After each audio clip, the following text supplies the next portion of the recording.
whose responsibility is it? The responsibility and liability has to ultimately rest with a person. You can't say, hey, look, my car ran you over. It's an AI car. I don't know what it did. It's not my fault, right? It's you as the driver, or maybe it's the manufacturer if there's some malfunction. But people have to be responsible for the behavior of the machines.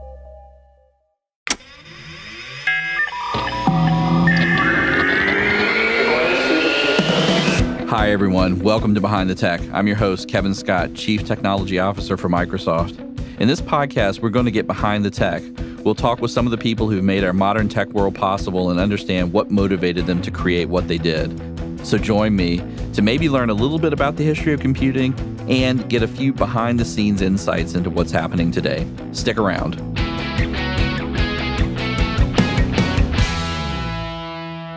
Hello, and welcome to Behind the Tech. I'm Christina Warren, Senior Cloud Advocate at Microsoft. And I'm Kevin Scott. Today on the show, our guest is Oren Etzioni. Oren is a professor, entrepreneur, and is the Chief Executive Officer for the Allen Institute for AI.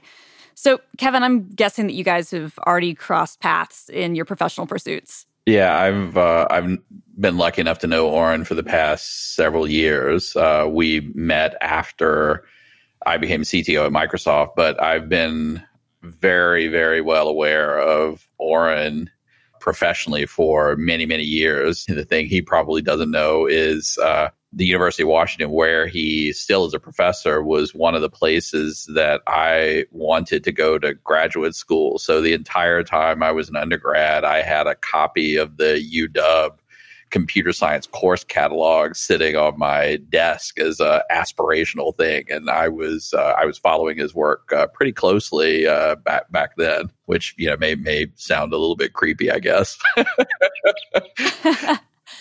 Well, no, I don't think it's creepy. I mean, you're a fan, and I think that's awesome that you know each other now, and now we're going to be able to get into the interview and hear you guys talk. Yeah, Oren is he's really an amazing teacher, leader, and scholar, and the work that he's doing with the Allen Institute for AI is really incredible. So I'm super glad to have him on the show today. Likewise. Well, let's get to the interview.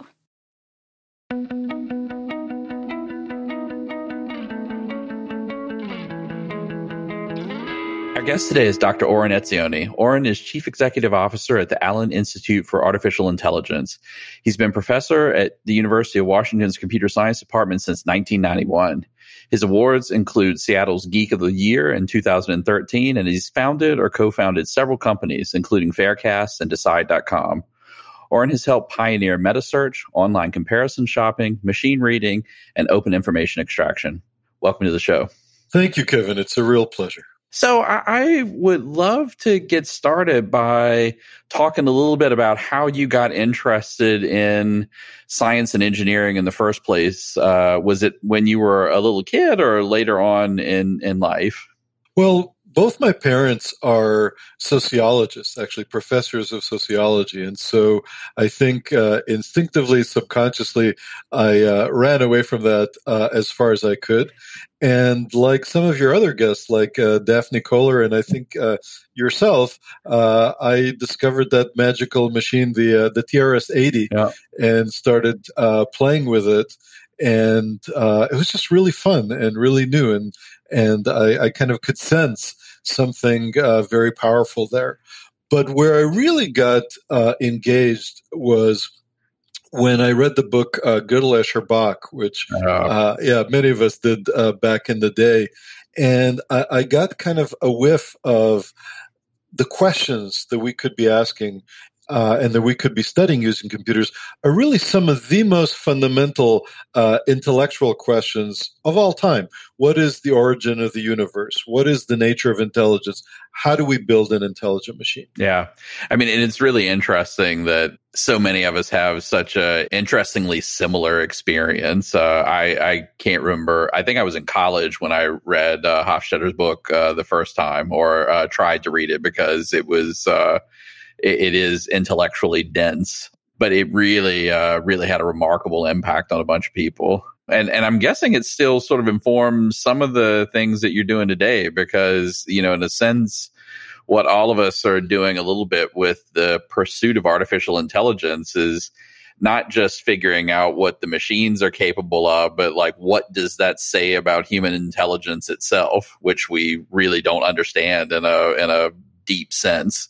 That's exactly right. One way to think about artificial intelligence, or I'll just use AI for short, is really, it's almost a funny pun or homonym. It really, in my mind, refers to two very different things.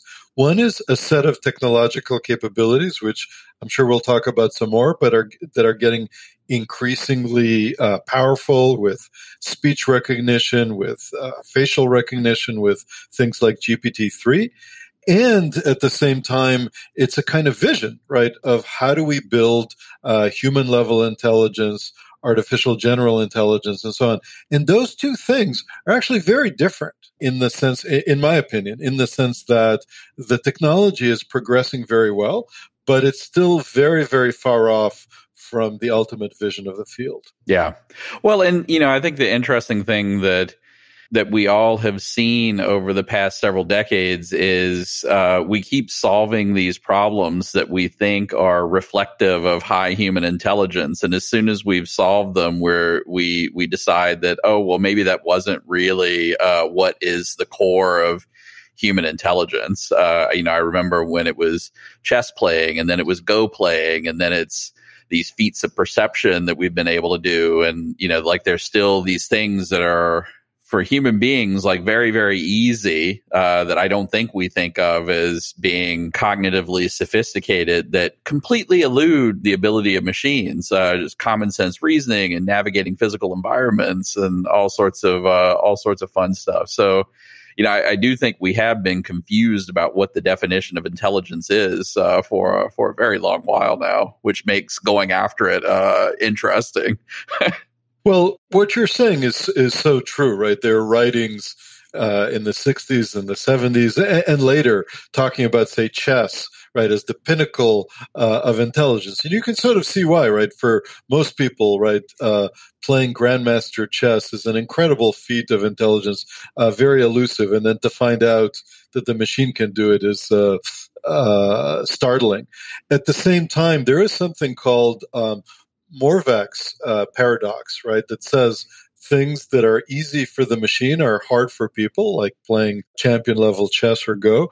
And conversely, things that are easy for people, like you said, common sense, crossing the street, driving a car, right? Most people can do it with reasonable success, and machines are still surprisingly far away. I would say, however, that one remarkable thing, which of course you're familiar with, is the articulation of how can we tell if a machine achieved intelligence by Alan Turing in the 50s, and he devised the Turing test. And while the Turing test sometimes is misapplied, right? It becomes so to define it, right? The Turing test is you're communicating with somebody, let's say over, I don't know, Twitter or Slack, and or Microsoft Teams, I should say, whatever it is, and you don't know whether it's a person or a machine, and you have to try and guess. When you can't tell them apart, then the machine is said to have passed the Turing test. Now, the thing is, if it's misapplied, it becomes a test of human gullibility, right? We can trick people into thinking, oh, yeah, I'm talking to a person. But if it's done right, if you subject it to a rigorous test by, say, a panel of experts, then it's actually quite an achievement, right, to have a machine that behaves intelligently, et cetera, et cetera. So I think we have that notion. The problem is that we take these narrow slices, like playing chess or like, I don't know, solving the Rubik's Cube. And it's not surprising, by the way, that they're often in artificial domains, that they're often games and such. And we say, oh, that's intelligence. Yeah. And then we find out, well, not quite. Well, and I think you pointing out that they're in these artificial domains is an interesting thing for all of us to recognize about the state that AI is in right now and where it is likely to be in the near future. So I think some of the things that we may think are insulated from encroachment by AI, like a bunch of white collar work, for instance, is actually far more likely to, have AI impact it than things like manual labor, for instance, where because we haven't solved these problems where the AI has to interface with the physical world, it just like we haven't even figured out the basic experimentation loop for solving that problem. So like we can't iterate there nearly as fast as we can in these artificial domains where progress is still pretty good. I don't know whether you would agree with that or not. I think it's a very rich topic, but I definitely agree with what you're saying that the speed of experimentation and iteration makes a huge difference. So if you're dealing with a robot, say, right, and every experiment that goes awry, right, you can break a robot arm or, God forbid, hurt somebody. Obviously, that slows things down. So people work in simulation. Then the simulation doesn't necessarily map to the real world. So whereas in games, right, with self-play, the computer can play each other and very quickly gather millions of training examples. The way I think about this topic is if something is very rote, right, it's just you do the same thing every time, like, collecting tolls or operating elevators. Those things are they're not great jobs, right? I mean, is that really, hopefully we can find people better jobs than those. And those are easy for the machine to do. Then the next level is making binary distinctions, right? Or categorizing things. For example, take email. Is it spam or is it not spam? When you have a huge number of emails, literally billions, you can train up a really good model that says yes or no. But when it's much more complicated, like how do I design a good podcast? How do I be the CTO of a major company? I think, Kevin, you've got job security. We're not going to be replacing you with a program anytime soon. I don't know. Maybe that would be nice. Well, what would be nice is to have a program that helps you. Yeah. So a lot of the work that we do and a lot of the work elsewhere really can think of AI as augmented intelligence. Would you be more effective at your job if you had a program that helped, prioritize your emails, right? Yeah. We're getting on that. Helped you author emails more efficiently or even papers.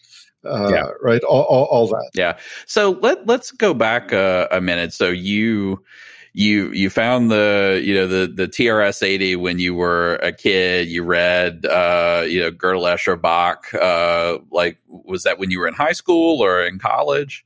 In high school. Yeah. So as a high school student, you read this really formative book, and then did you major in computer science when you went to university? Well, actually, it was, I'll share with you a quick little anecdote. So when I went to college, I went to what I like to call a small community college in Cambridge, Massachusetts, but it has the august name of Harvard. They didn't have a computer science major. They had applied math.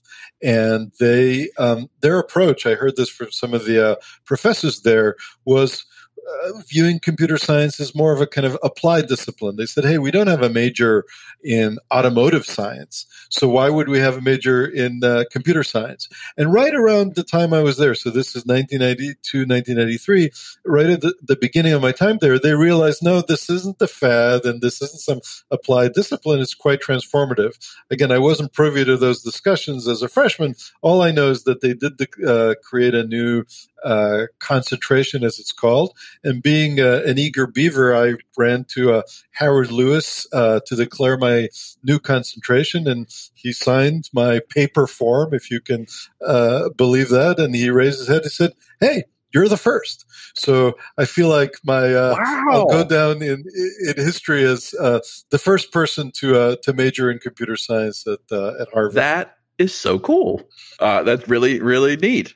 And so what was that program like? Because I'm guessing, given that it was early days, and this was true even when I was a freshman in 1990, and even in 1990, we were still trying to figure out what a computer science curriculum looked like. And, the entire ferment of the field was just sort of being developed. So what was it like being that first student? Well, So again, they'd been teaching computer science courses for a while. It's just under applied math.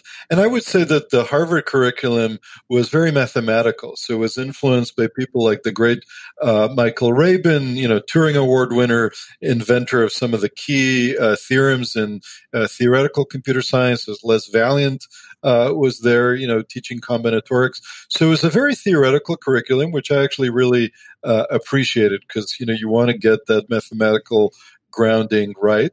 But at the same time, there was very little AI. So I was fortunate that, 2 T stops away was MIT and Tech Square. And so very quickly I started hanging out at MIT where Minsky was there, and actually Hofstadter, who was, a god for me at the time, right, was visiting for a year or two. And so I felt like I was very fortunate because I got my AI at the MIT AI lab, and I got my computer science grounding and broader education at Harvard. So that was all. It was really a wonderful time. Yeah, and then you fell in love. I'm asking, not asserting. You fell in love with with computer science, with the field, and decided to go to graduate school and get a PhD. So again, what I was really in love with is the fundamental questions. For me, computer science and computers was always a tool. And actually, I was also studying cognitive science and philosophy of language science at the time. And I was debating whether I should go to grad school in philosophy or in computer science, because these were methodologies for me to get at these fundamental questions. And then I talked to some people, and I realized that people were graduating with a PhD in philosophy and working and moving. Right, it was not a great career path, whereas I could tackle these issues in a more empirical way, and frankly, just a more satisfying from a career point of view way as a computer scientist. So I decided to go to grad school in computer science, but it wasn't obvious. I could have ended up being a philosopher. Yeah, and what was your dissertation on? So I went on to study with Tom Mitchell, who's really the father of machine learning, or one of them in many ways. And so it was on machine learning, a subfield of machine learning that's much more symbolic than the kind of neural network deep learning stuff that we do today. Yeah, but he must have even been thinking about statistical methods back then. I've got like one of Tom's textbooks that I've had for a very long time, and I think it's the first place that I ever read about Bayesian inference. So I don't know whether he was thinking about things like the statistical approach to machine learning back when you were his student or not. But he certainly has done some interesting work there. Absolutely. He was, and he did, and his classic textbook covered it.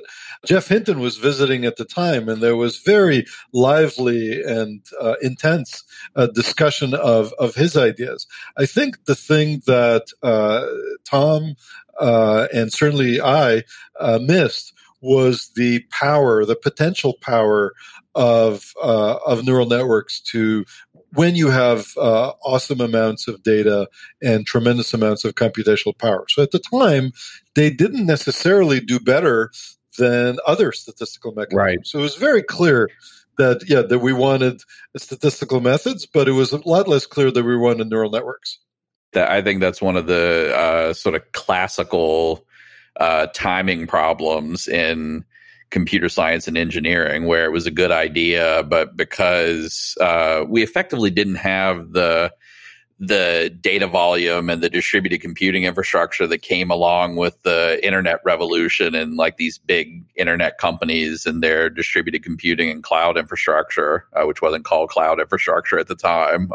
And so I just sort of wonder, what are we missing right now? Like the good ideas that happened 10 years ago that are, left by the wayside, that are now feasible. And like, we don't even have someone. I mean, the good thing about Geoff is he was stubborn. Like he was convinced that it was it was a good idea, and he kept pushing on it, for a very long time until the conditions were right for it to be successful. And I just sort of wonder, like, what conditions are going to change in the future that are going to make, some of the things that are infeasible now actually possible. It's one of the reasons why I'm like really excited about all of this large scale compute infrastructure that we're building right now, because Like it's just, it may not get us to AGI, which is a thing I do want to talk to you about in a minute. But it certainly gets us something. And I'm really interested to see what that something is.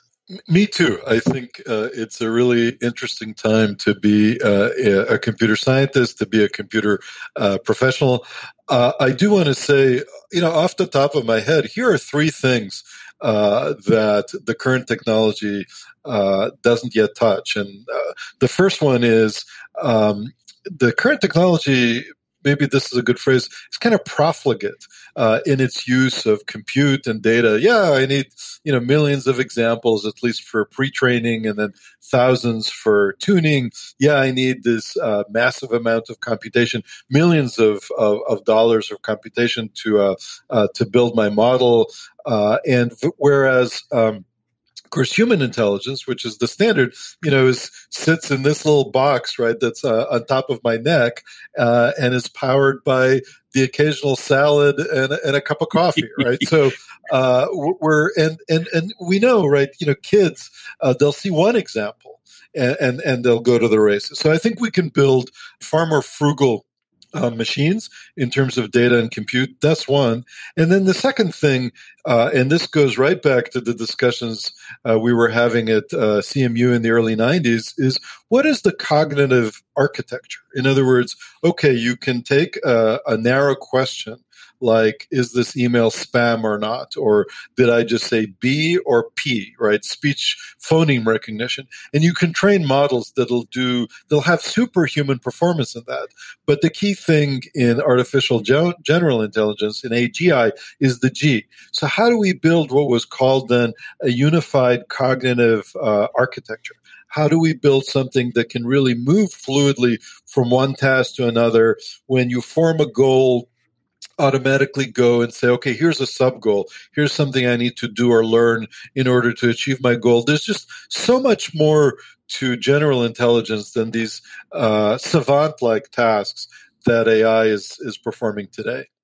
The third topic in AI that I think we ought to be paying more attention to is the notion of a unified cognitive architecture. So this is something we studied at CMU back in the day, and it's the notion of not just being a savant, not just taking one narrow problem, but going from one problem to the next and being able to fluidly manage living, where right now we're talking. Soon I will be crossing the street, then I'll be reading something. Putting all those pieces together and doing it in a reasonable way is something that's way beyond the capabilities of AI today. Yeah, and we've got a little bit of that starting to work just in transfer learning, but just beginning. Right, but the thing about the transfer learning is that it's still from one narrow task to another. Maybe it's from one genre of text to another genre of text. We don't really have transfer learning from, okay, I'm reading a book, to now I can take what I read in the book and apply it to my basketball game, right? We're very far from anything like that. Yeah, the other thing that I'm also really curious about, we've chatted with some people on the podcast who are doing research on insect biomechanics, for instance, which. And they've done very, very detailed studies of like what the neural architecture is for the control systems that manage insect flight and navigation, for instance. And they are very, very highly specialized neural circuits. It's not a, sort of a general like deep network that, like maybe a deep network could learn that behavior, but like there's certainly there seems to be an efficiency opportunity, and like I could not more strongly agree with that point. I forget what the numbers are, but if you look at like the world champion Go player Lee Sedol, like he probably got to world champion levels of expertise on a small number, like low tens of thousands of hours worth of gameplay, which is like more than you or I would ever be willing to commit. But far, far less than the millions of simulated hours that a thing like AlphaGo Zero invested to get to the point where it could play competitively with him. And that is, that amounts to, millions of dollars and millions of watts of power. And it's a very, very interesting chasm that I think we have an opportunity to cover at some point, hopefully in the not too distant future. Absolutely. At the Allen Institute, we've recently written a paper that's going to appear in Communications of the ACM on something we call green AI. And the idea of it is both to think about the carbon footprint, right, and the can we build these more efficient systems? But there's another thread here that I want to highlight, which is making sure that the research that we're doing is sufficiently inclusive. So back in the day, it used to be that you or I or a talented undergraduate in India or some other country with a laptop could do something really cool and write a paper about it and get noticed. If we reach the point where you have to have so much infrastructure and so much compute to do an experiment that leads to a published paper, that's a real problem for the field, right? We don't get to harness all the brilliant ideas and creativity of a broader population. Yeah. And so we suggested some pragmatic ideas of how to fix that, not by, forbidding or cutting off, this very exciting high-end research, but by saying, okay, let's also look at efficiency, at results of, okay, how can we run these types of models on a much more limited device. But I'm so glad to hear that you all have written that paper and are pushing on that, because I do think it's one of the fundamental issues that we've got at this particular moment in time with AI research. These models they're not only extremely expensive to train, they are extremely expensive to serve. Yeah, so you've got this cost thing that makes it difficult to make them widely available. I mean, like I'll give you an example. I won't talk about GPT-3, but I'll talk about this model that we built called Turing NLG, which is a 17 billion parameter transformer model. And like the team... Only 17 billion. Yeah, only 17 billion. And so like it was extremely... I mean, we trained this on a very large, very sophisticated cluster of GPUs, and it consumed a lot of resources. And we wrote a bunch of very specialized software to manage the distributed training task. And the model is very, very powerful.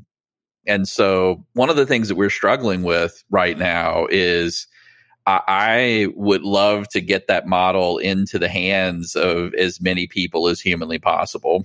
And like one impediment to getting it into the hands of as many people as possible is cost. And like, I think, to your point, we can bring the costs down by, making a whole bunch of these investments. Like the infrastructure could be better. You can distill the model. There's all sorts of like really interesting things that you can do to like still preserve the model's power and make it much cheaper to serve.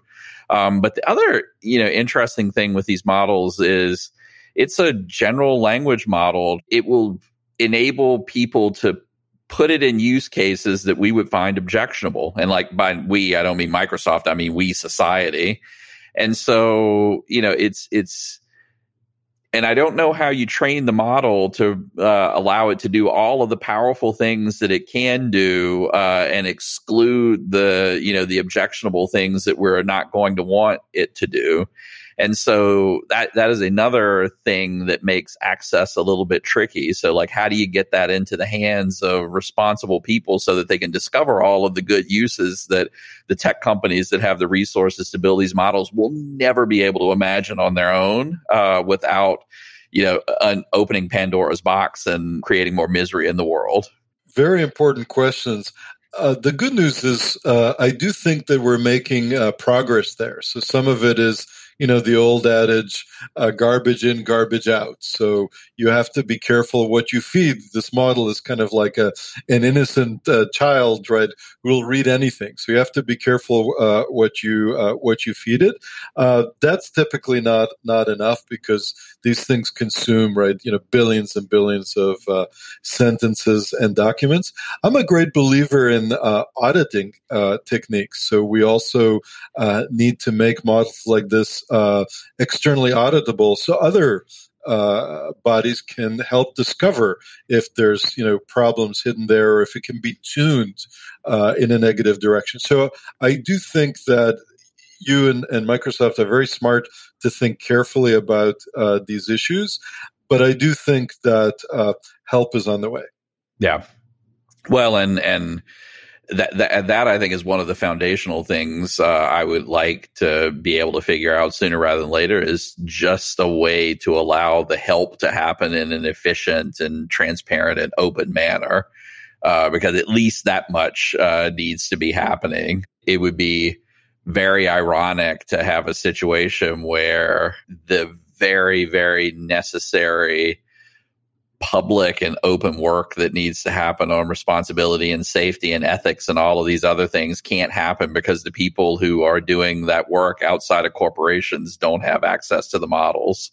Well, so then if I may ask you a question, right, with GPT-3 and Microsoft's recent exclusive ability to license it, are you planning to make it available to academia, to places like AI2? Yeah, we're trying to figure out exactly how to do that right now, like in a safe way. And I mean, the thing with GPT-3 is like it's 10 times bigger even than the Turing NLG model that we built. And so there we probably will have to serve it on our infrastructure, just because the task of figuring out how to, like, if I gave you a bag of weights, or we gave you a bag of weights, and then you had to go figure out how to serve it for doing your research, like that would be its own research project that would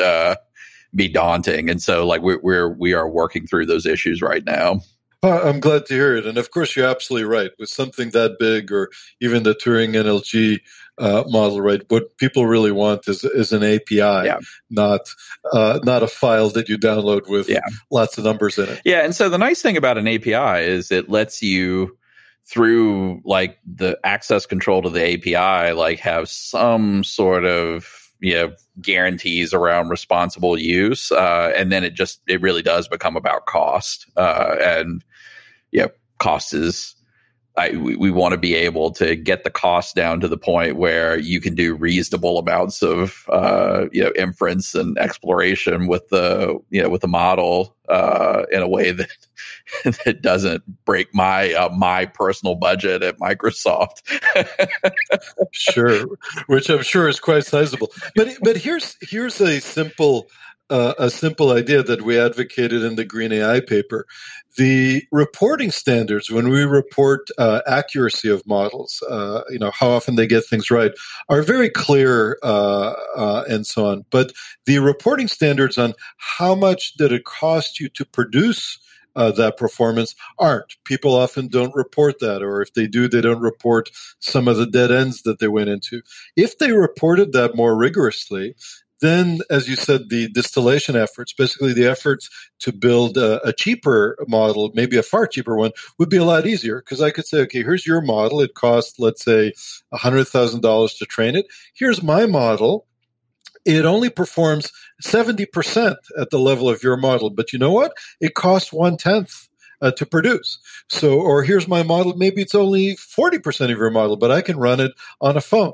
So but I can only publish that result if I have a baseline, right? And that baseline has to include the cost, because then I can make that. So a really simple step on the part of everybody, kind of the rich players in the ecosystem, of simply being rigorous in reporting their costs, would enable everybody else to start whole new, really sub areas of the field.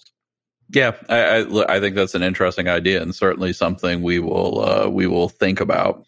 I mean, one of the interesting things that I've seen in so my Microsoft research reports to me at Microsoft, and one of the things that we've struggled with this same thing even internally, right? So like you may imagine that Microsoft is like has a very big capital and R&D budget, which means that once we have one of these models, then everyone can use it, which isn't even true internally. So the amount of resources required to train a very big model and then to like go serve it in an application where you may have 1 billion users is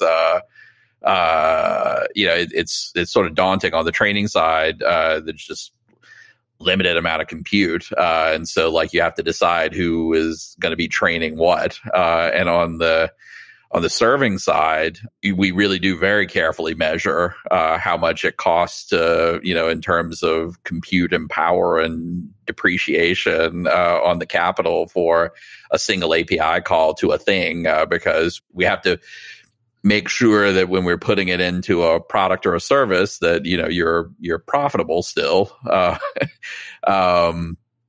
And so our teams inside of the company even have these issues about like what engineering work do I have to do to get to make this thing useful for me, because we haven't even sorted the problems of access out inside of the company. And I know for a fact that everyone is struggling with this right now because these models are so big. It makes a lot of sense. Yeah. Yeah. So you started your career, or the early parts of your career, you were doing a bunch of super interesting stuff in information retrieval, and you were started companies. You I think may have built the first comparison shopping site on the web. How did you? It sounds like you've always been interested in artificial intelligence, and my question is like, have you, were you always able to see this through line through all of this stuff that you were doing? Like everything always connects back to AI, or was it like, all right, these are just super interesting problems of the moment that I have the skill and the to address and the interest in? Anybody who tells you that over a long career, right, and here I'm, betraying my age, I've been doing this for, 30 plus years, there's a connecting through line and a grand plan is either far smarter than I am, or far more strategic, or is just kind of selling you a bill of goods. The Brooklyn Bridge, as they say. There are themes that I've always been fascinated by. For example, all the companies that I've started have always been about empowering the consumer with information, particularly about price, like when to buy your airline ticket, right? That was so you get the best price. That was Faircast, or the first company I co-founded with Professor Dan Weld on the online comparison shopping. Where do you find the best price? Particularly, this was in the world before Amazon. Amazon was just getting started. So, and it wasn't just, by the way, about price, it's also about selection. Right.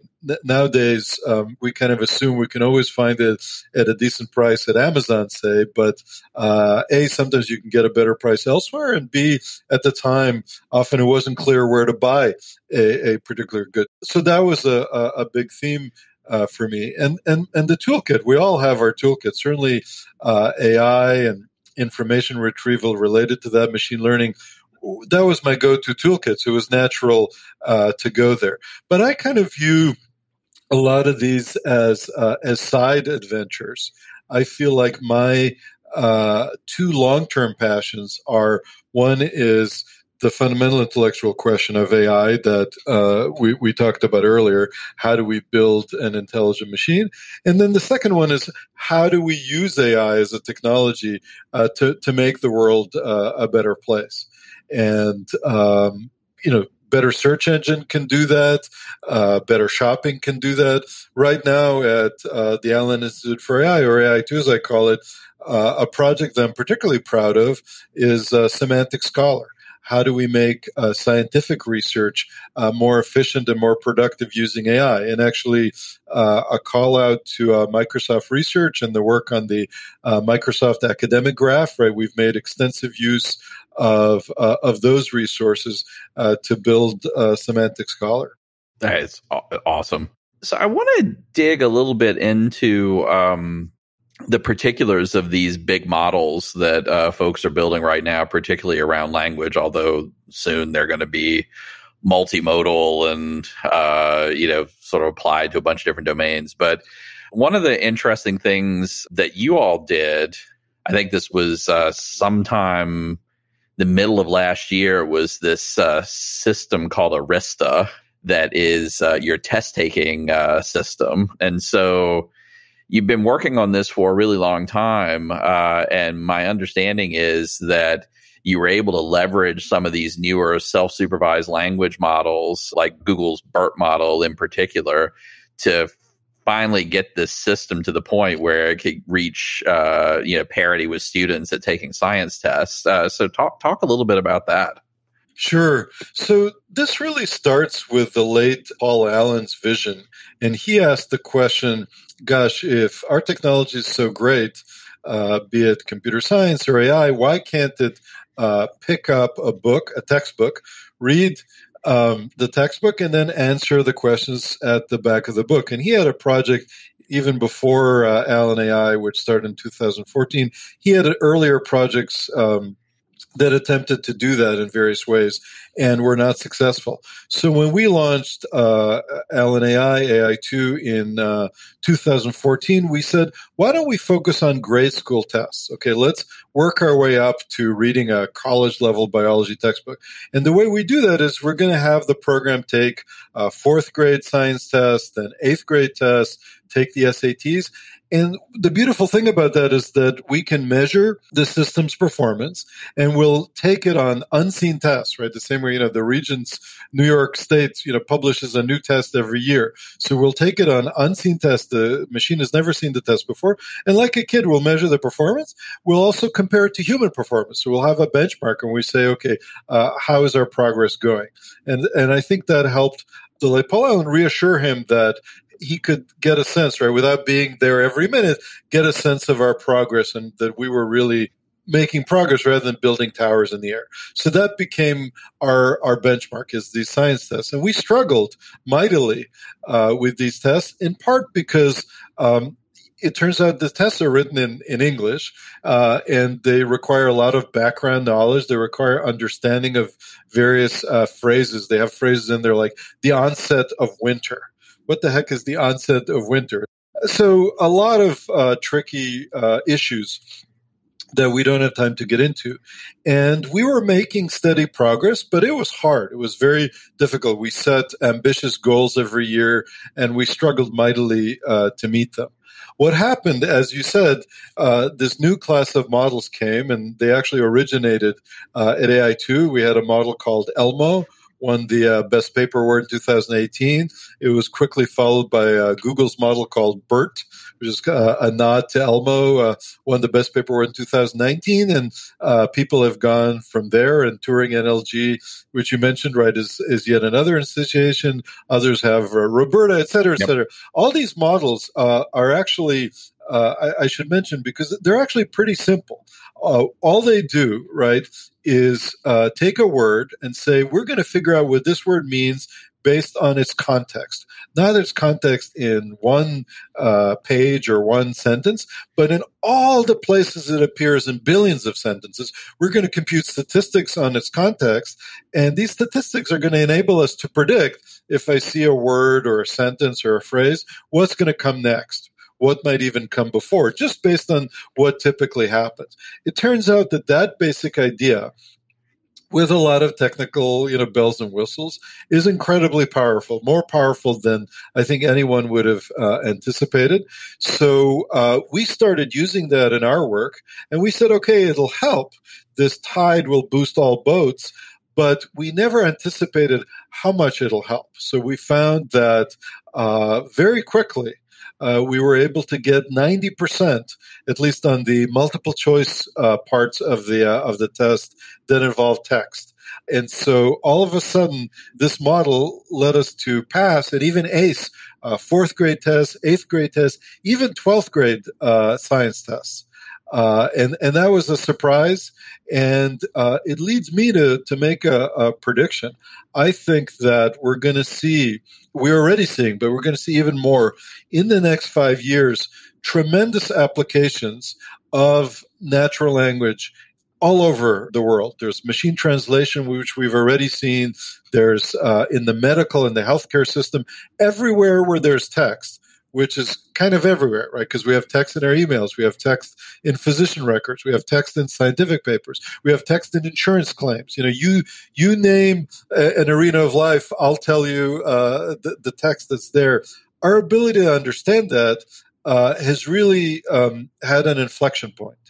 And that inflection point is going to result in both improved science, but also new startups, new capabilities out of companies like Microsoft and Google. It's really an exciting time to work on what's called NLP. Yeah, it is. We had a similar phenomenon, I guess, with convolutional neural networks, which really were a step function improvement in image recognition and some of these visual domain tasks. But, if anything, because so much of our world is about written human language, the impact that I'm seeing from these models like Elmo, it's just unbelievable. And I completely agree with you about the far-ranging impact. And probably we're going to see an acceleration over the next 5 years of companies and applications and all sorts of interesting things. I want to pick your brain, though, on as we reach these inflection points on domains where AI starts to get really good, it always comes with implications for what does it mean for, individual humans and greater society. One of the things I've been really, really asserting to my kids' teachers are that, we have these systems that already are pretty good at taking standardized tests, and we probably don't want to be training our kids as test takers, unless there's some much better understood cognitive benefit of the test taking activity, or it really is a verification that they have ingested and learned deeper knowledge than they need just to do the test taking activity, because the machines are going to be able to take the tests with superhuman performance very soon, I would guess. Which means that, I'm sure you're glad that you went to Harvard and you had a pretty diverse training, you were interested in cognitive science and mathematics, got a liberal education. And I think liberal education becomes more and more important as we get expert machines in these narrow domains. What are some of the other things that you all are thinking about? Because this is part of the AI2's mission, right? Is to think about AI's impact on the world. How are you thinking about these things? Well, I think the topic of education in the modern world is near and dear to my heart. I have 3 kids and a 10-year-old, and I worry both about the fact that they're not really getting nearly as much computer literacy as I would like, and literacy with statistics and the ability to analyze data, right, which we have more and more of, and that impacts even their ability to be a good citizen, right? So many of the issues, let's take climate change, right, that we face, come to statistics, or the issues of what is going to be the role of computers and algorithms in society. So I really think that we do need to have the basics, right? You don't want people who, can't read because the computer will read to me, or can't do arithmetic, right? So you want to have the basics, but you want to go way beyond that. And you want to develop the skills of working together with the machine, right? The machine will do its part, and the kid will learn to use it in important ways. At AI2, we think about a number of issues, not so much having to do with kids and education, but certainly having to do with bias. How do we prevent machines from amplifying the bias that's in their input data, right? Because these models that we talk about, right, they take typically data from the past, they crunch it in the present, and then they make predictions or even decisions in the future. So if our past has racism and sexism and other isms that are very unfortunate, or more than unfortunate, they can be horrific. The last thing we want to do is carry them forward to the future. And again, that's a very hot area of research, both at AI2 and more broadly. We had a paper a few years ago, won the Best Paper Award, called Men Also Like Shopping, that looked at the bias that's actually in images. Right, you type in shopping, you'll see more images of women than men. How does that affect our computer vision systems, et cetera, et cetera? So there's a lot of work there. I would say that the focus at AI2 has been on the beneficial use cases. So there's some work to do to fight against the negative ones. But why do we even go into this in the first place? We go into, why do we build this advanced technology? Why do we do this basic research? We do it because we see opportunities for technology to make the world a better place. And of course, now when we're all the entire international society is questing for a vaccine to COVID-19, I think that's a very important illustration of that, right? We are reliant on technology. And by the way, AI is heavily used there, but we're looking for technology to solve some of humanity's thorniest problems. And we're working to build what I would call beneficial AI systems. So what do you think we collectively can do? And like, you can interpret we however you want. We, the technology industry, we, academia, we, the governments of the world's nations, can be doing to leverage the power that we're building with AI and to get people prepared. I mean, you mentioned numeracy, for instance, which is the mathematical equivalent of literacy, which I think is at least as important as literacy in the modern world, or like 21st century. But like, what are the other things, like policy wise, education wise, investment wise, that we should be doing to like receive the benefit that AI is going to be able to create over the next handful of years? Well, in terms of policy, I think we do actually have to be very careful not to use the kind of blunt and slow and easily distorted instrument of regulation to harm the field. So I would be very hesitant, for example, to regulate basic research, and I would instead look at specific applications and ask, okay, if we're putting AI into vehicles, how do we make sure that it's safe for people? Or if we put AI into toys, how do we make sure that's appropriate for our kids? For example, the AI doesn't elicit confidential information from our kids or manipulate them in various ways. So I'm a big believer in regulate the applications of AI, not the field on its own. I think some of the overarching regulatory ideas, for example, in the EU, there's the right to an explanation. And it sounds good, right? AI is opaque, it's confusing. These are called black box models. Surely, if an AI system gives us a conclusion, we have a right to an explanation. That sounds very appealing. But I actually think it's a lot trickier than that, because there are really two kinds of explanations of AI models. One is explanations that are simple and understandable, but turn out not to be accurate. They're not high fidelity explanations because the system is complex. And a great example of that is if you go to Netflix and it recommends a movie to you, they've realized that people want to know, why did you recommend this movie? And say, well, we recommended this movie because you liked that movie. Right? We recommended Goodfellas because you like The Godfather. Well, if you look under the hood, right, the model that they use is actually a lot more complicated than that. So they gave me a really simple explanation. It's just not true. So that's one kind. The other kind is I can give you a true explanation, but it'll be completely incomprehensible. Yep. So now if the EU says, you have a right to an explanation, what you're going to end up with is one of these two horns of the dilemma, something that's incomprehensible or something that is inaccurate. So I think that it's really important that we are careful not to go with kind of popular notions like right to explain, but instead think through what happens in particular contexts. Yeah, I think that is an extraordinarily good point. These models are already at the complexity where they're as complex as some natural phenomenon. We're not able to explain many natural phenomena, because, when we get down to the point of like, these are the electrostatic interactions of the atoms that comprise this system.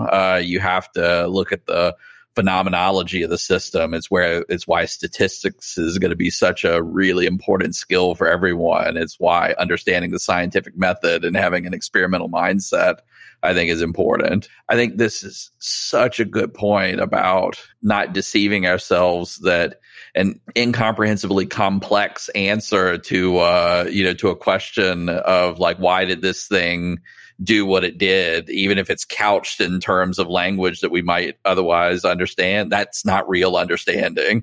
Exactly. And I'm not suggesting that the solution is, hey, just trust us, we're for sure. well-intentioned AI people is going to work. But again, going back to the auditing idea, rather than an explanation, if we want, one of the most jarring ones are uses of AI in the criminal justice system, right? To help make parole decisions and things like that. Well, we should audit these systems, test them for bias, right? The press should be doing that. The ACLU should be doing that. Regulatory agencies should be doing that. But the solution is not to get some strange explanation for the machine. The solution is to be able to audit its behavior statistically and test it. Hey, are you exhibiting some kind of demographic bias? Yeah, I mean, one of the things that we do at Microsoft is we have these two bodies inside of the company. This thing called the Office for Responsible AI that sits in our legal team, and we have this thing called Ether that's the AI and ethics committee inside of the company. What we do with both of these bodies is we try to have both the lawyers and the scientists thinking about how you inspect both the artifacts that you're building in your AI research, but their uses. And we have a very clearly defined notion of a sensitive use. And depending on how sensitive a use a particular model is being deployed in, we have different standards of auditing and scrutiny that go along with it, and recommendations. Like for a criminal justice application, for instance, you may say that a model can only advise. We do not condone it making a final decision, just so that there's always human review in the loop. I think that's smart. And I also think that this relates to another key principle when we think about both regulatory frameworks and ethical issues. Whose responsibility is it? The responsibility and liability has to ultimately rest with a person. You can't say, hey, look, my car ran you over. It's an AI car. I don't know what it did. It's not my fault, right? You as the driver, or maybe it's the manufacturer if there's some malfunction, but people have to be responsible for the behavior of the machine. So the same way that, look, the car is already a complex machine with 150 CPUs and so on. I can't say, oh, well, the car ran you over. I had very little to do with it. The same is true when I have an AI system. I have to be the one who's responsible for an ethical decision. So very much agree with you there. Yeah. So we are just about out of time, but before we go, I wanted to ask you, what do you do for fun outside of work? Well, I would say that spending time with people, my family, like everybody in the Northwest, getting outdoors and hiking is fun. I also, I love team sports. My knees no longer tolerate it, but for many years I played soccer and basketball. So, do a variety of those things.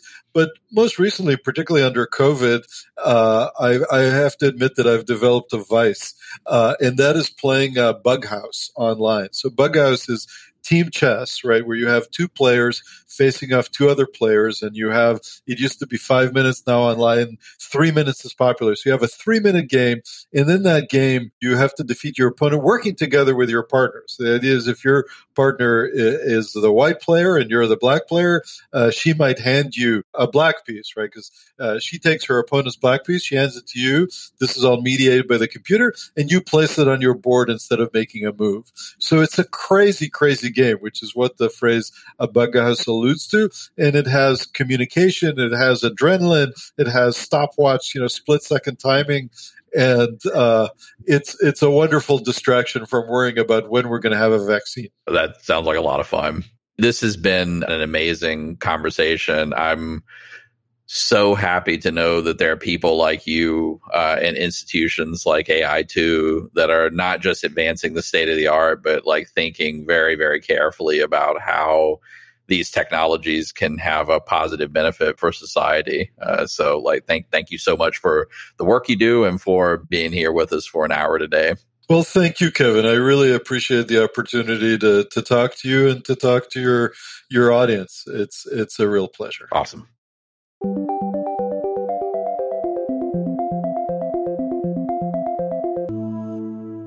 Well, that was Kevin's conversation with Oren Etzioni.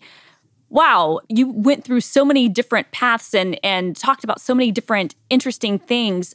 For you, Kevin, I'm curious, as someone who works on the industry side of artificial intelligence, what excites you, or I guess is most interesting to you about some of the stuff that Oren is pursuing from more of the academic perspective? Well, look, I think AI2 is doing some of the most interesting work in the field right now. And you sort of heard in our conversation, this giant leap forward that we have had in natural language processing and natural language understanding over the past handful of years started at AI2 with their work on this technology called Elmo, which then resulted in BERT and Roberta and Turing NLG and GPT and a whole bunch of these technologies that really are reshaping how natural language and AI is working right now.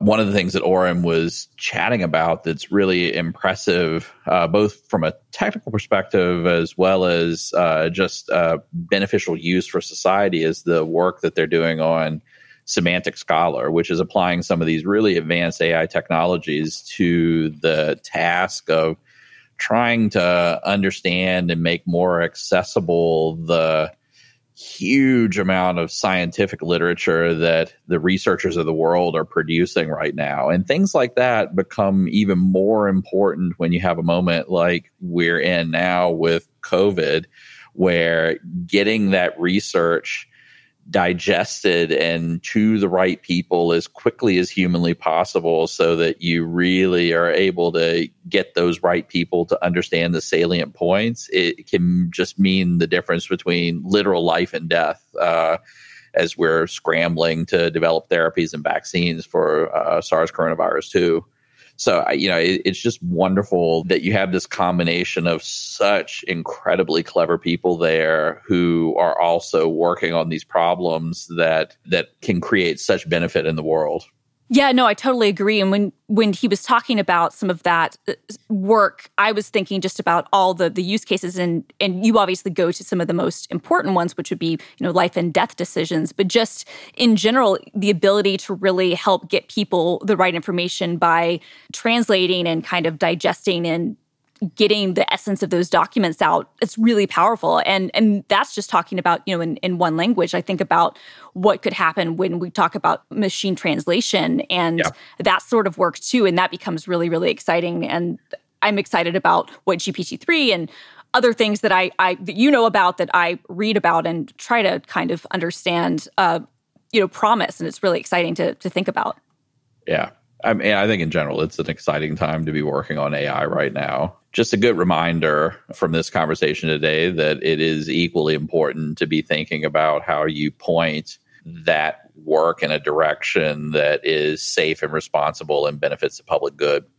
what Oren is doing is, he is still a professor. He works with students and he's training the next generation of people who, whether they're going to be researchers or people working in industry, are going to be solving these problems and inspiring those next generation of thinkers and innovators is awesome. And I'm glad we have people like him doing that kind of work.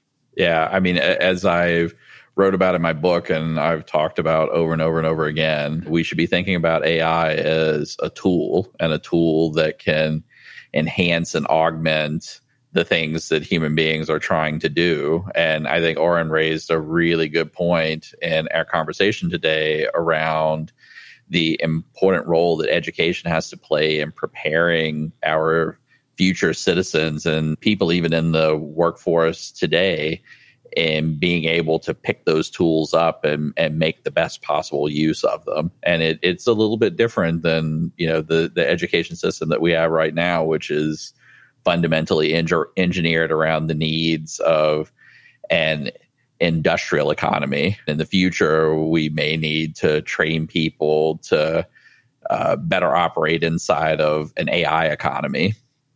Yeah, no, that's really interesting things to think about. And I also really liked when he was talking about how, he thinks of AI as augmented intelligence. And I think that, to your point, especially if we're thinking about having to train people to work inside an AI economy, that's where that kind of comes into place, is being able to augment or in some cases supplement other types of learnings and other things that people are doing so that we can adjust and I guess be agile. Yep, absolutely. Okay, well, that's a wrap. Thank you so much to Oren for joining us today. Also, buy Kevin's book or read it because it's fantastic. Get it from your local library, your favorite local bookstore, wherever. It's awesome. And to our listeners, thank you for joining us. Thank you for being in this conversation. Send us a message anytime at behindthetech@microsoft.com and tell us what's on your mind. And please, stay safe out there. See you next time.